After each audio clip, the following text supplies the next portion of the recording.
the Dassem Show, episode 19. Well, what do we have to say today? There's a new patch out, patch 3.5. I'll come back to that. There's a bunch of new stuff out on my YouTube channel. As you can see, here you can see who I'm subscribing to. Some of them, at least. Since last episode, I've released Crusader Ace, AT2 Ace, SU-12254 Ace, and a Löwe Ace. Maybe worth a look, especially this 12254. I'll see if I get enough time. No, I don't think I'll include it in this show. It's a very strange mastery. I do 5,500 damage there, sitting in the middle of the map. Without the Reds even aiming at me, looking at me, coming towards me. In the end, I move right up, and it's not before I'm close enough to touch them with my gun that they actually consider me a threat. So, easy mastery, but maybe worth a watch. It's new in game, of course. We can go to the patch notes. 3.5 patch notes. Try to zoom them in a bit here, and I'll read the important things. Well, 3.5 appears to be a quite underwhelming patch. I guess there has been an extended Christmas and New Year's celebration in the headquarters, so they haven't got that much done, but at least things are moving along again. There are some bugs with the patch with the auto aim at least, but these are rumored to be fixed soon enough, as soon as Apple Store allows it at least. Well, new content in 3.5, it's quite easy. You got the boosters. I haven't almost used them even yet. They're just some ways of getting XP or free XP slightly faster. There's also one booster you can earn by completing missions that will shave some percentage of your cooldown on your consumables in game, and the whole system with the multitude of different boosters, the multitude of ways of getting them, and what they do is they buffs on buffed items, and it's all very, very complicated. It's cluttered the UI a bit, and very unnecessary. It doesn't really add anything to the game, in my opinion. Well, my opinion. And yeah, you can also see they have also reworked the menus in the game a little bit. Well, made them worse than they were, in my opinion, and at least more difficult to use on small mobile devices like phones. See, there has been some balance improvements. Well, they're calling it improvements. We'll see just how well they work. The SP1C has had a penetration nerf, and more importantly, for the autoloader, the reload time inside the clip has been almost doubled from 2 seconds to 3.5. That's a bit horrible. Those 1.5 extra seconds have of course been shaved off the magazine reload, so the DPM is the same, but well, I didn't think the SP1C was particularly OP ever. Sure, it's effective against really clueless players, but against good players it's not that much of a tool. Now it's even less. A bit sad about that. The LTTB, on the other hand, also been nerfed both in DPM and in penetration, which is really good, I think, because this tank it's in the right hands, it's as OP as can be, in my opinion. It's super fast. It has incredible armor. It has really good armor for a medium tank, but it isn't a medium, it's a light tank. So a nerf to this was definitely right on the money. T71, however, I'm not even sure how they could consider nerfing this yet. It's just been released into the game. Almost no one has played it yet. How can they have any data to judge to nerf this? But well, I guess they're just. It would be easy to guess they've been doing a flat nerf to light tank penetration numbers, but it's not as easy as that, because you can see the Sparpanzer RU251. It has had a penetration nerf to its standard shell, but its top shells, the premium ammo, is still as good as ever. So it's not really a nerf, it's just making it more expensive to run. And the Type 62, the Dragon, it still has the same penetration values as before, with its 250 millimeters of penetration on its heat rounds, which are completely ridiculous for a light tank. Well, I'm not sure where they're going with this. It seems on the surface of it, it looks like they haven't really thought it through. They may have forgotten to nerf some tanks. They may have forgotten to nerf some ammunition types.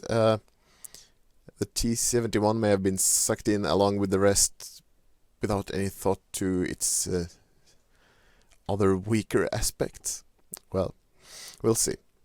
Well, maybe they will balance it back again someday.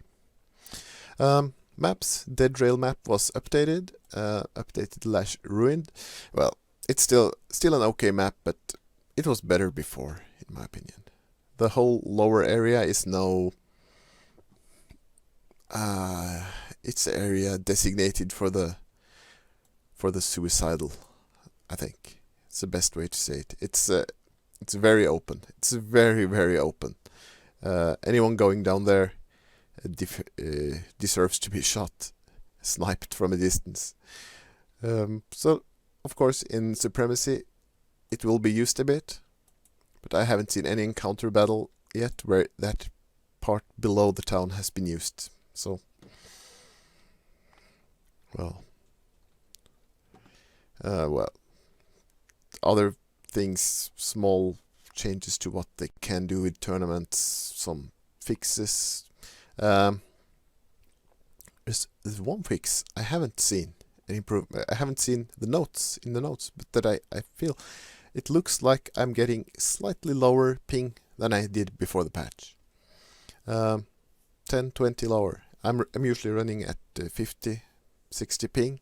Now I've been down to 30, 40 at times. And during the patch, I played a few battles at the North American server, and I was getting 130 ping on that one. And usually I've been around 200. So it may look like they've actually done something to their that improves the ping. It's very interesting if that will hold. They've fixed some bugs, and they've introduced some other bugs. Well, I think that's just about enough. As you can see, underwhelming. The nerfs, they've ruined the map, and they've introduced some useless boosters. That's patch 3.5. Other thing that is, of course, maybe of more interest is in the news you will see here, there is Tame the Dragons, New Moon, Lunar New Year. It's the new, especially Lunar New Year, getting some discounts on some various stuff and triple XP, which I of course cannot make any use of because my tanks that I'm grinding are spread out over several tiers, and if I do my triple XP on them, I will not get the missions in the tier I want for this thing, the grind, the whole grind line. Having done all the missions that can be done so far in tier 8, I've finished the 3 first stages, and I have maybe half of the next stage. But this is where things are slowing down, really. It looks like Wargaming are cutting it closer than ever. There's not much you can miss at all of missions if you want to get a free tank, especially if you want a free tier 8 tank, which I guess most people want. I haven't decided yet. Sure, the Blaze is kind of useless in its current state. But the Glacial is... I have the Defender, I have the IS-6. I can't really see why I would want yet another one of these derpy Armorosaurus things. Yeah, we'll come back to it. I'll decide later. I still have maybe 2 days of grinding, one or 2 days of grinding before I can make... Maybe I can save up until the end of the event and see how much I have on the cutoff day. We'll see. Yeah. There, please. What are they thinking about? Well, other things in the news. This one showed up. It's also in the in-game news. What is love? And apparently it's tied to some Valentine's Day things. But buy your gifts, Valentine's Day gifts in the World of Tanks store. Oh, I'm guessing my wife would love getting some tank related stuff for Valentine's Day. I'm pretty sure that would be the last thing she would want. Well, when we're trying to find out what it is, we click this and we get page not found. Yep, this is what we think about Valentine's Day so far in World of Tanks. Let's see. I'm going to check my list. What do I have for you today? I have anti-YOLO run. I have I'm redeeming the Lova. I did a video not long ago showing how horribly inaccurate the Lova gun was in one battle, and this time it's getting its redemption. It's well, we'll see. I have a strategy match in the FCM, the French premium tank, which I managed finally to get over 50%, and I have a battle in the T54 Model 1. But first I want to just show a picture here, if I can get it up on one screen or another. Because I recently bought the Object 704. And I had all this other stuff researched from other tanks, but the trucks, the Traverse, I noticed that if I buy better Traverse, I get better aiming time. And this is completely new to me. I'm not sure what this means. My guess would be that, at least maybe on a non-turreted tank, the tracks actually change the dispersion on the move. So then when I stop and start aiming, there's less aiming to do because the dispersion on the move is improved by the improved suspension. I'm not sure how this is. If anyone knows if this is the case or if there's some other explanation, I'd like to know it. Okay, let's move on to some gameplay here. Well, I'll start by explaining a bit because some of you may not be familiar with the YOLO run. This is a thing that's usually or only successfully done in the BTSV. You can see I have a BTSV on my team here. He's not the one going to do it. There's the BTSV on the red team. Well, the YOLO run, it's when you run full speed right at the red team. You run through them, you run back to your own team and hide, and you do it all without dying. Well, there's a guy on the red team here who has that ID. This was during my attempt to ace the M2 Lite, and yeah, frustration was doing its things to me at this point, and here you can see he's coming. So, what do we do? He's going full speed right at our team. First thing, we lock auto aim. Someone is shooting at us, we ignore it. We decide to join in on this YOLO run in our M2 Lite. We crash into a wall, not good. Come on, come on. He's coming around the corner. We can't let him get away. So the YOLO run is underway. There's a cruiser up on that hill. We're trying to avoid him as long as possible. See, he's going back to his own team, but we're on him. We're now in the middle of the red team. We're getting bounces. We're chasing down the BTSV. We're killing... No, we're not killing him. There, he's gone. And we are just completing our own YOLO run. Running right through the red team. So, there's one tank beside the BTSV that can do the YOLO run through the red team. Well, that's my counter YOLO run. Not a very good battle apart from that, but we're winning by a mile. So, well now, since I did my little video showing how the Löwe misses, I've received virtually thousands of letters and phone calls from upset Löwe drivers claiming this is not what people should expect from the Löwe. And I know, I just have to admit that was a fluke match, and this battle here is much more what you can expect in the Löwe. So let's see here. We're low tier, we're on Oasis Palms, the 22nd iteration of Oasis Palms, I think, so far, or is it 23rd? Not sure. It's a supremacy battle, and we're a very, I almost said top heavy team. We're a heavy team, so I decided to go with the heavies for A.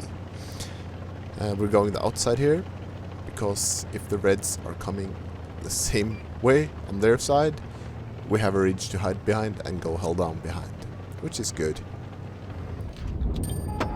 And we certainly do. We get our first bounce and we snapshot the Jack Panther 2. What do we have here? IS, a polar shot from the IS-6. Easy peasy. Aiming? Nah, we don't aim. E75. Oh, Jack Panther. We aim that. We get it. What's next? Lots of cupolas to see here. E75 cupola. Yep, right in. Half aimed. Can you believe this gun? This is what you want the Löwe gun to look like. Jack Panther again. Cleaning him up. Going back and forth. IS-6 cupola again. Yep. Just watch how these shots hit. They keep hitting. IS-6 again? Yep. That's a very, very narrow strip you can hit on this roof of the IS-6. We've taken it 3 times now. E75 cupola?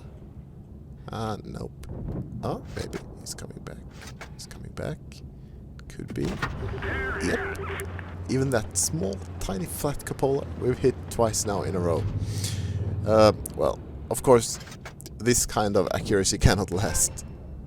Sooner or later, I'll start losing my concentration, but not yet. That's the 3rd shot into the cupola on the E75. It's pretty amazing accuracy on this gun. By this point, I'm shaking my head. I'm starting to lose control here. 4 shots into the cupola. I can't believe my own RNG luck hitting all these shots. And well, as a result of it, I'm losing focus a bit. I missed that shot. Unfortunately. And that shot hits invisible terrain. So, well, it looks like our luck is used up mostly, but what a luck it was while it lasted. Well, now we have a choice here. This E75, he's unwilling to expose himself very much. RNGesus no longer loves us, and well, there's a Giant Panther here. We're hoping we can remove him from the game quite soon. And there is a dead tank blocking our exit, so we take a shot from the E75 and we miss his cupola again. Well, it was an awesome string. I had like 8 shots, 8 impossible shots going in a row there, so well, it couldn't last. And now I'm being overrun by the red mediums, and it's all over here. Here's T-54. Try our best. We take one on the tracks, give him one back, and yeah, it's not gonna last.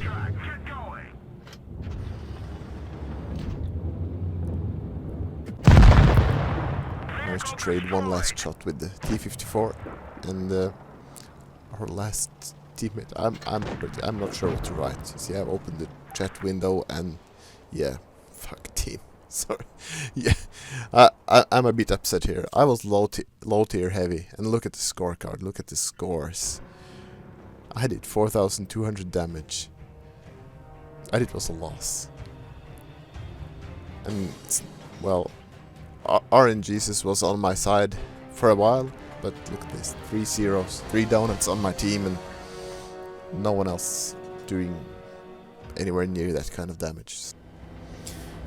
I'll just like to interrupt the show at this moment to show a short clip from my newest tier 10 tank, the IS-7, and here we are making first contact with the Reds, and there's one tier 10 medium tank less to worry about, just like that. So, next, moving on. Well, if you were to ask me if there are any tank in my garage that I truly resent, my first answer would be the Jag Tiger 88, and the second would be this one. That's why I'll slap this horrible camo on it. It's the FCM 50. French so-called medium tank. Tier 8. Well, the money I spent on this tank I would really like back, because this tank, it's nothing special. Not at all. It's big as a house, bigger than a house, bigger than tanks that are big as houses. It has typical 90mm tier 8 gun, it has no armor, it's same speed as other mediums, but it's general, it's no armor to speak of, but it's mostly the size that is the issue.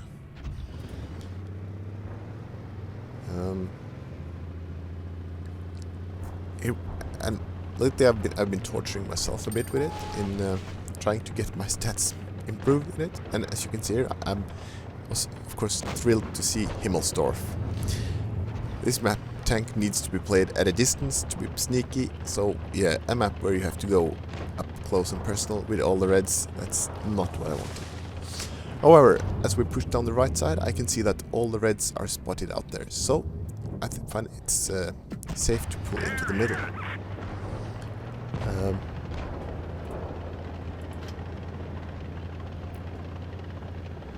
Let's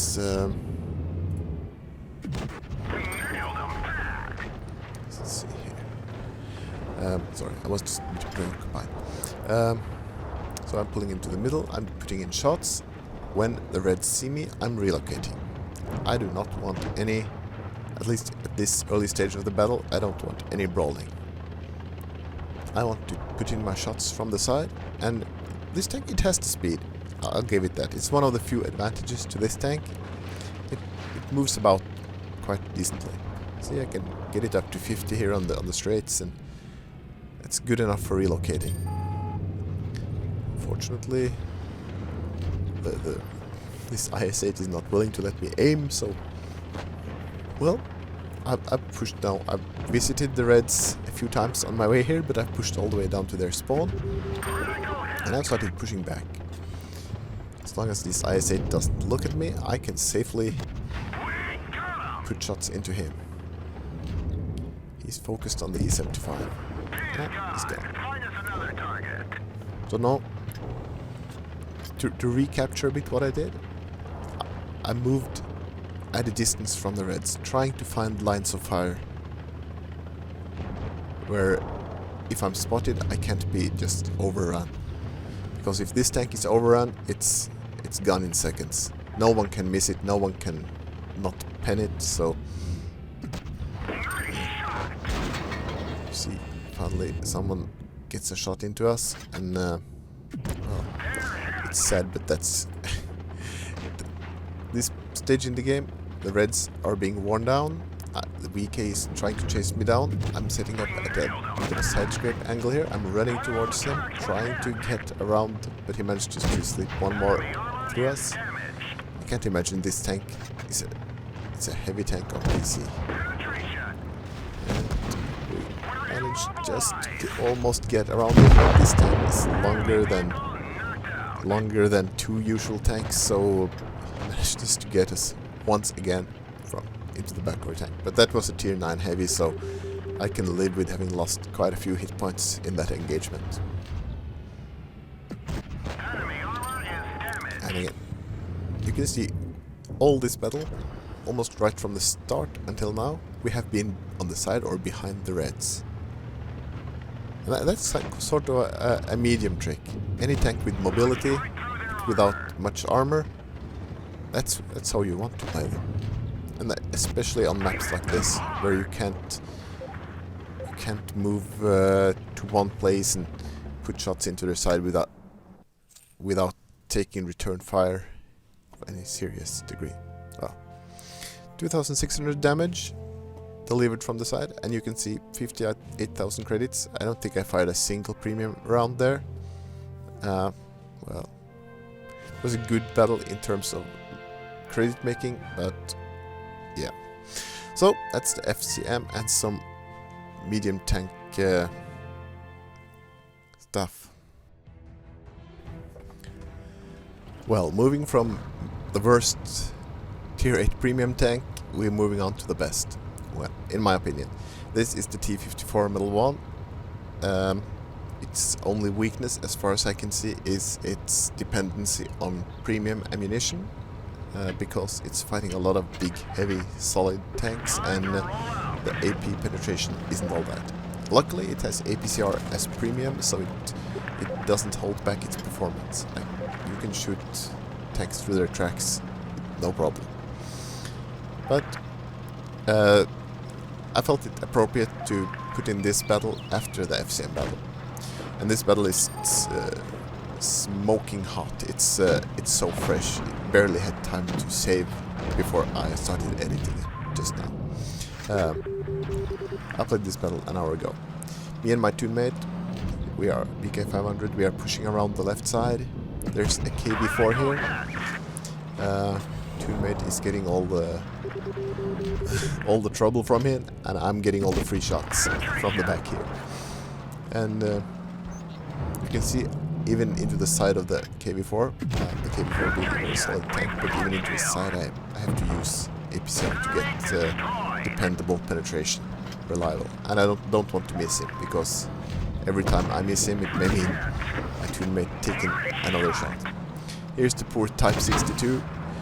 He's struggling to get through this absolute box of solid steel that is the Type 54 Model 1. IS-3 misses. I missed my buttons there. I fired. That wasn't supposed to happen. Well, I'm working this corner. See, I have a very strong turret, or at least trollish. I have a very good front plate, and we managed to sneak one shot into the Type 71 up there.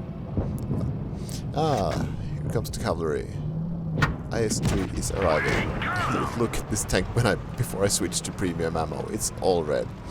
Well, luckily it says sentiment is returned. He bounced on my front plate as well, so we can sit there and be trollish Russian tanks and bounce each other, or we can just load premium ammo and go on. Now up at the hill here, it's crowded. To say the least, it's crowded. We're hitting adrenaline because there are more targets here than we can shake a boomstick at. I'm just falling back here, making my upper plate very steep, hiding my lower plate until I have reloaded, and then I jump over and put one shot in before anything else. The IS-3 looked like he was ignoring me, but this T-44 certainly wasn't, so we're taking on him first. Unfortunately, we take a shot from behind, so it turns out the IS-3 did worry about us anyway. We're pulling out of his way. Unfortunately, that means giving our ass to the T-44, but he is taken out by a teammate very fast. Now I get a lag spike here, as you can see, and I run right into this dead T-44 instead of chasing the IS-3 as I was going to. It's the last red alive, and well, if I was able to do anything like this in another, I think almost any other tier 8 tank, premium or not, it would have been a mastery match. There are 4 kills. Let's look at the stats here, how much damage it was. Almost 4,000 damage, 4 kills, high caliber, top gun, 1,383 raw XP in tier 8, and it was not enough for mastery.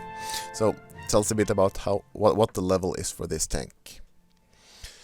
So that's all I have for the Dassem Show episode 19. Thank you for watching, and I'm hoping to be back with more interesting content very soon.